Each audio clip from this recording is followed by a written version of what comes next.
자, 아들러의 개인 심리이론인데 우리가 프로이트, 안나 프로이트, 에릭슨, 그 다음에 융 이렇게 됐죠. 여기가 5번이 되겠습니다. 5번. 아들러의 개인 심리 이론의 키워드를 좀 잡아보면 어차피 개념에서 다시 나올 것인데요. 인간은 인간관부터 먼저 정리해야 되니까요. 총체적 인간관이다.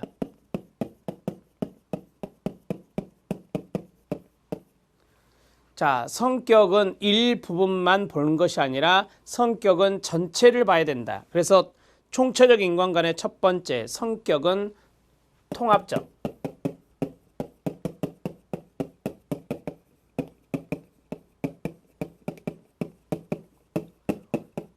이렇게 정리하시면 되고, 그 다음에 두 번째 이렇게 하죠. 두 번째는 목표 지향적 행동.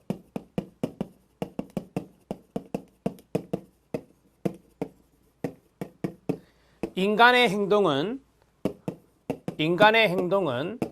목표하는 바가 있다라고 하는 겁니다.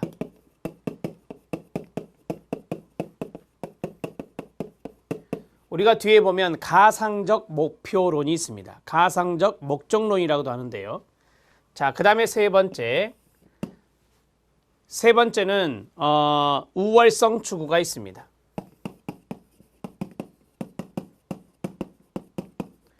여기서 중요한 것은 인간의 우월성 추구는 선천적이라고 하는 것입니다. 열등감 극복, 즉 우월성 추구는 후천적이 아니라 바로 선천적이다.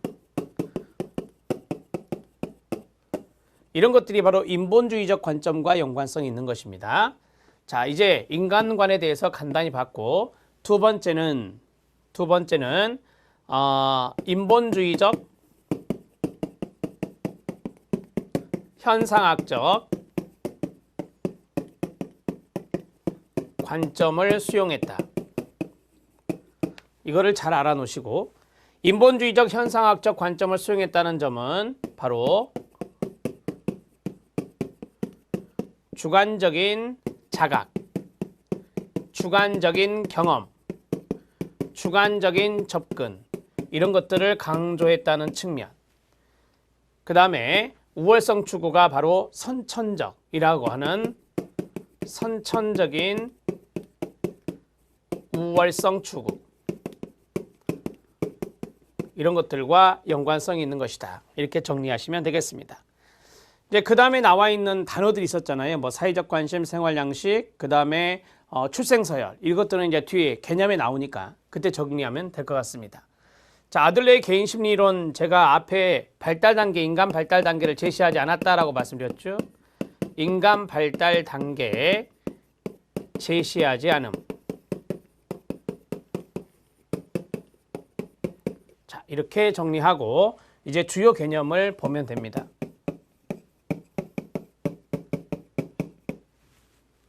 주요 개념에 생활 양식부터 쭉 나옵니다. 생활 양식부터 앞에 있는 융과 비슷하게 교재에 있는 내용을 쭉 본 다음 제가 한꺼번에 정리를 하도록 하겠습니다. 생활 양식 별표 하나입니다. 인생 목표뿐만 아니라 자아 개념, 타인에 대한 감정, 세상에 대한 태도 등, 그 다음 가로, 스스로 설계한 한 개인의 독특한 특징, 가로 닫고요.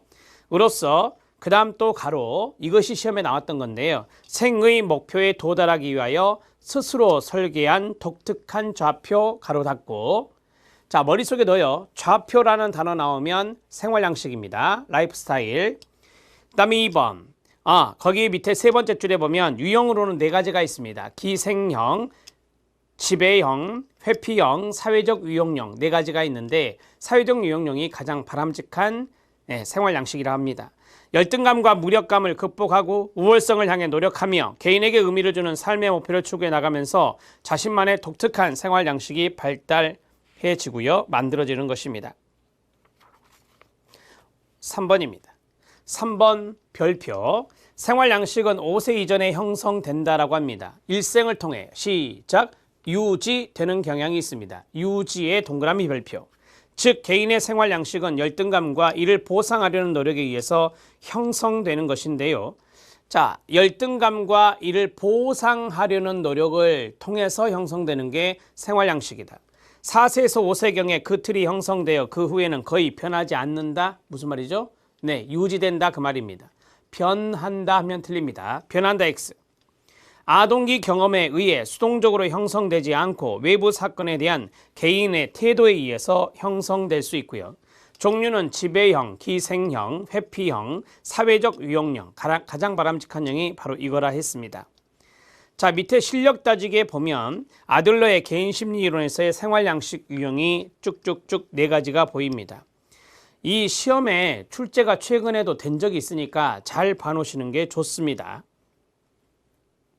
생활양식은 개인의 성격을 움직이는 체계적 원리입니다. 부분에 명령을 내리는 전체적 역할을 하고요. 그리고 한 개인의 독특성의 동그라미, 독특성, 즉 삶의 목적, 자아개념, 가치, 태도 등을 포함하는 것으로 삶의 목적을 달성하는 독특한 방법들이랍니다. 아들러는 사회적 관심과 활동 수준, 사회적 관심의 동그라미 1, 활동 수준의 동그라미 2, 여기에 따른 생활 양식을 4가지, 즉 지배형, 기생형, 사회적 유용형, 그 다음에 회피형으로 설명하였습니다. 지배형, 기생형, 회피형은 바람직하지 않은 유형입니다. 사회적 관심이 부족한 것들입니다. 활동 수준에는 다소 차이가 있고요. 사회적 유형형은 이 활동 수준이라든지 사회적 관심이 모두 다 높은 건데요. 사회적 유형형은 바람직한 유형으로서 사회적 관심과 아울러 활동 수준도 높습니다. 아들러는 이러한 생활 유형은 가정에서 어린 시절에 부모의 영향하에 주로 형성된다라고 합니다. 그래서 생활 양식은 4세에서 5세경에 부모의 영향으로 많이 형성된다라고 보시면 되겠습니다. 지배형입니다. 부모가 지배하고 통제하는 독재형 동그라미며 독재형으로 자녀를 양육할 때 나타나는 생활 양식이라 말할 수 있습니다. 우리 사회는 오랫동안 유교의 영향으로 가부장적 가족 문화가 형성되어 있었죠. 아직도 아버지가 가정에서 힘을 행사하는 경우가 많은 편입니다. 부모가 막무가내로 힘을 통해 자녀를 지배하고 통제할 때 이 자녀의 생활 양식도 지배형으로 형성될 수 있습니다. 기생형입니다. 기생형의 동의어는 획득형이라 하는데요. 의존성이 주 특징입니다. 기생형의 주요한 생활 양식의 특징은 의존성이다. 의존성의 동그라미. 이러한 생활 양식은 부모가 자식 사랑이란 미명 아래 자녀를 지나치게 과잉보호 동그라미, 과잉보호하여 독립심을 길러주지 못할 때 생기는 생활 태도, 생활 양식이 됩니다. 사랑하는 자녀가 원하는 것을 무엇이든 들어줄 때 자녀는 기생형의 생활 양식을 배운다는 것을 부모는 명심히 할 필요가 있습니다. 새가 껍질을 깨고 나오는 아픔을 겪고 태어나 어미 새에게 하늘을 나는 것을 배우고 많은 시련을 통해 터득하는 것처럼 부모는 자녀가 스스로 어떤 일을 할 수 있도록 조력해야 합니다. 이렇게 해야 기생형의 생활 양식이 되지 않습니다. 자본주의 사회에서 부모의 재산을 보고 빈둥대는 많은 사람들이 기생형의 사례가 될 수 있습니다. 회피형입니다. 회피형은 소극적인 힌트입니다. 소극적의 동그라미요. 회피형의 생활 양식을 가진 사람은 매사에 소극적이고 부정적인 특징이 있습니다. 부정적도 동그라미요. 이러한 생활 양식을 가진 사람은 자신감이 없기 때문에 적극적으로 직면하는 것을 피합니다.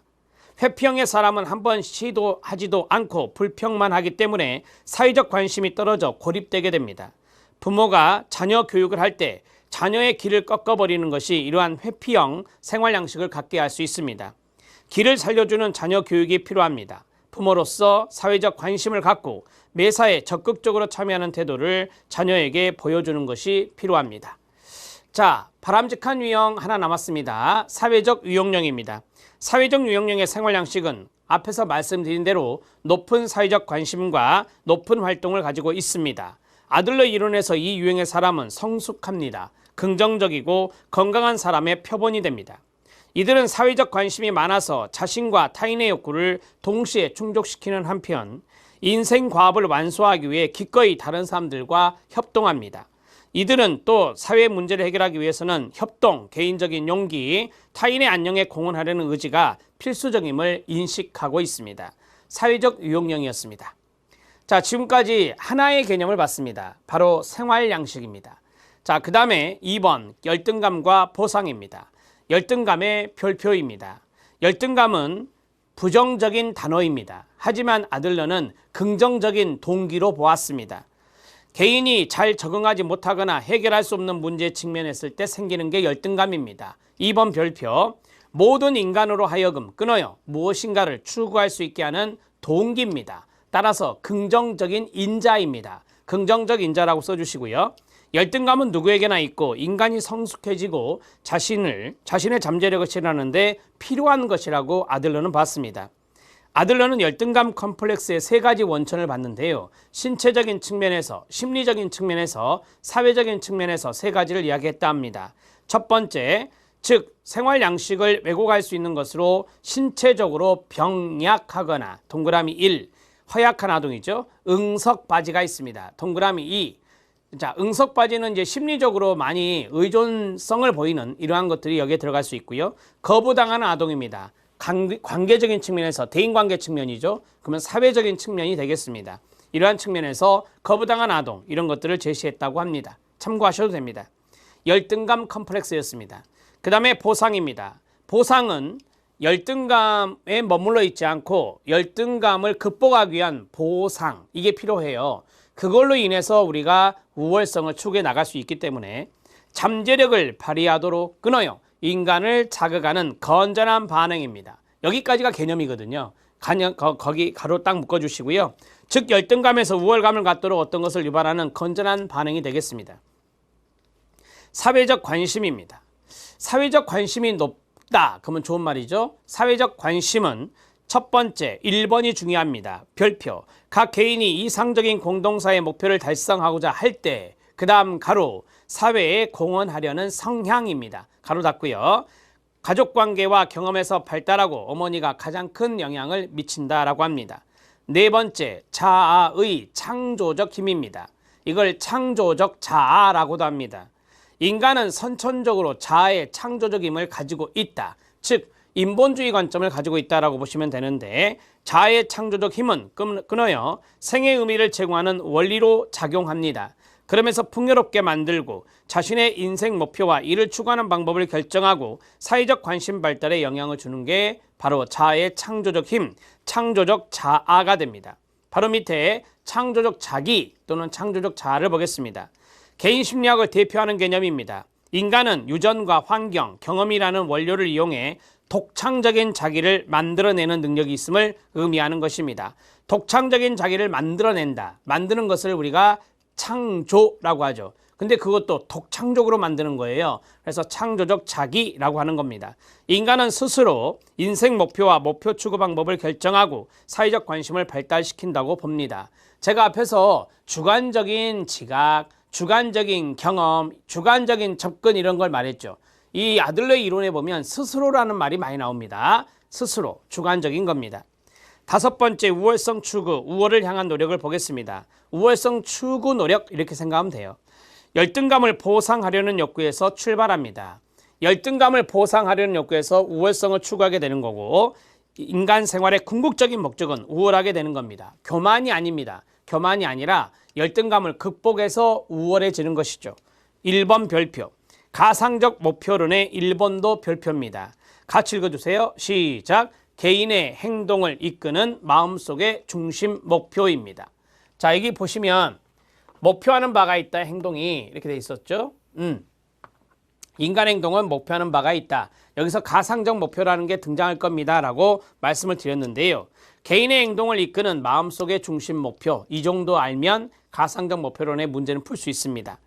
자, 가상적 목표는 미래에 실제 할 것이라기보다는 끊어요. 주관적으로 또는 정신적으로 현재 행동에 영향을 주는 이상으로서 끊어요. 지금 여기에 존재하며 어떤 상황에서 개인이 추구하는 안전한 상태의 자기상을 말합니다.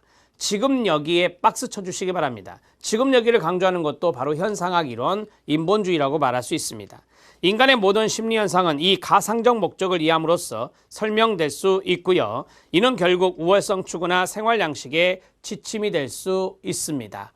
자, 우리가 이제 여러분들마다 저도 그렇지만 가상적 목표가 있죠. 우리의 행동을 이끄는 가상적인 마음속에 있는 중심 목표가 있을 겁니다. 이 중심 목표가 어떠냐에 따라서 우월성을 추구하거나 아니면 생활 양식 이런 것들이 달라질 수 있을 것입니다. 7번째는 현실에 대한 주관적 지각입니다.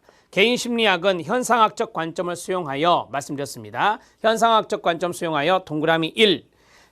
개인이 자신과 자신이 적응해야 하는 환경을 어떻게 보느냐에 따라 그의 행동이 결정된다고 하였습니다. 자, 이게 뭐죠? 네, 주관적인 지각입니다. 본인이 환경에 대해서 어떻게 뭐하느냐, 보느냐, 환경을 어떻게 지각하느냐 이러는 거니까 바로 주관적 지각이라 말할 수 있습니다. 모든 개인은 그들 자신이 가진 개인적인 신념, 관점, 지각, 결론 등의 도식과 일치하는 방향으로 끊어요. 그들 자신이 설계한 세계 속에서 살게 됩니다. 현실에 대한 주관적 지각이었습니다. 가족 구조, 출생 순위에 따른 성격 형성을 보면 아들러는 가족 구조와 출생 순위가 끊어봐요. 생활 양식 형성에 중요하다는 것을 강조하였습니다. 출생 서열에 따라서 생활 양식이 달라질 수 있다라고 하는 것인데요. 자, 첫째 아이, 중간 아이, 막내 아이, 외동 아이가 있습니다. 8번은 최근에는 거의 등장하지 않더라고요. 그래도 봐야 됩니다. 첫째 아이의 키워드는 뭔지 아십니까? 두 단어를 말씀드리면 폐위된 왕과 권위입니다. 1번 부모의 사랑과 관심을 받지만 둘째 아이가 태어나면 폐위된 왕이 됩니다. 폐위된 황제라고도 하고요.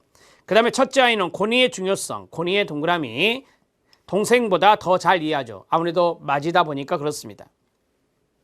중간 아이는 가운데 낀 아이를 말하죠. 중간 아이의 키워드는 경쟁입니다.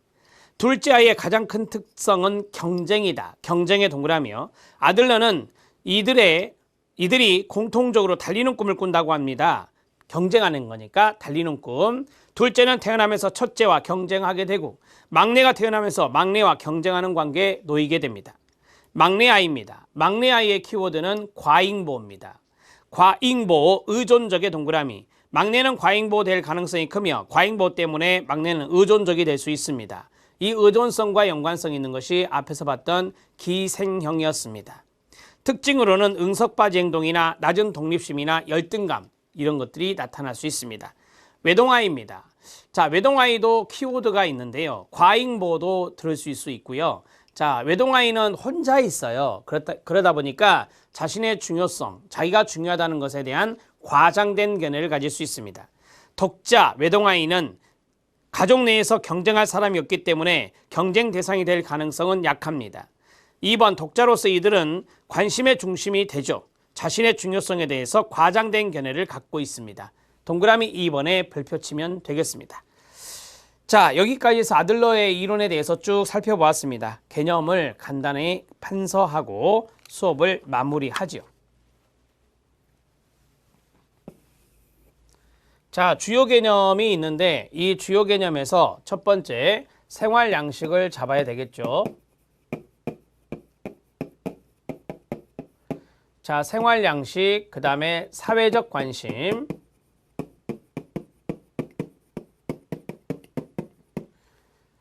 그 다음에 가상적 목표론,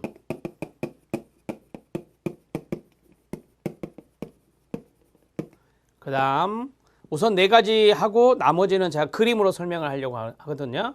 현실에 대한 주관적 지각,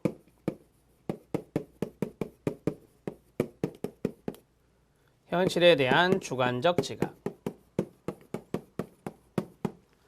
자, 생활 양식은 우리 시험에 나왔던 것으로 하죠. 생의 목표에 도달하기 위해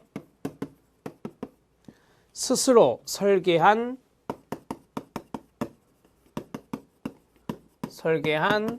독특한 좌표입니다. 좌표 나오면 생활 양식을 찍으시면 됩니다. 생활 양식은 사람마다 차이가 있습니다. 그래서 우리가 독특성, 독특한 것이라고 말할 수 있습니다. 생활 양식에 독특성이 있다라고 하는 것을 정리하시면 되고요. 여기에서 하나, 둘, 셋, 4가지가 있다. 첫 번째, 지배형이 있다. 지배형은 권력형입니다. 그 다음에 두 번째, 기생형입니다. 기생령은 획득형이라고도 하고, 이 기생령의 특징, 바로 의존성입니다. 세 번째, 회피형입니다. 회피형은 소극적이면서 부정적입니다. 마지막, 사회적 유용령입니다. 사회적 유용령은 바람직한 것입니다.